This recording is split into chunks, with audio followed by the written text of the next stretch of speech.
এবার গাজা সিটি দখলের লক্ষ্যে তাণ্ডব চালাচ্ছে ইসরায়েলি বাহিনী। বুধবার রাত থেকে শুরু হওয়া স্থল অভিযানে এরই মধ্যে প্রাণ গেছে ৮১ ফিলিস্তিনির। এর মধ্যে সবচেয়ে ভয়াবহ হামলা চালানো হয়েছে জেতুন ও সাবরা এলাকায়। হতাহতদের মধ্যে ৭ই শরণার্থী শিবিরেই রয়েছেন ২৫ জন, যাদের অনেকেই ত্রাণের জন্য অপেক্ষমান ছিলেন। দ্রুততম সময়ের মধ্যে অভিযান বন্ধের আহ্বান জানিয়েছেন জাতিসংঘ মহাসচিব। জেনেক্সে শিফট করো, লাইফকে লিফট করো।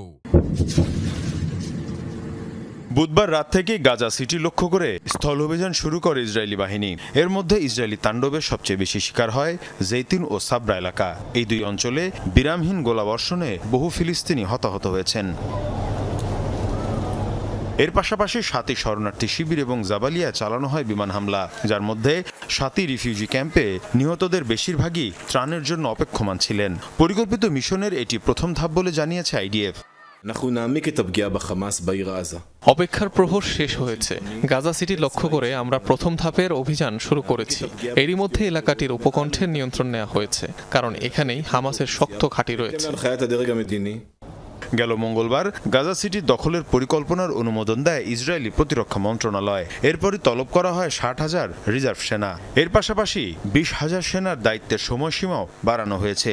ইসরায়েলি সামরিক বাহিনীর ৫টি ডিভিশন এই অভিযানে অংশ নিচ্ছে। এ অবস্থায় নিন্দার ঝড় উঠেছে বিশ্বজুড়ে। এই মুহূর্তেই অভিযান বন্ধে ইসরায়েলের প্রতি আহ্বান জানিয়েছেন জাতিসংঘ মহাসচিব।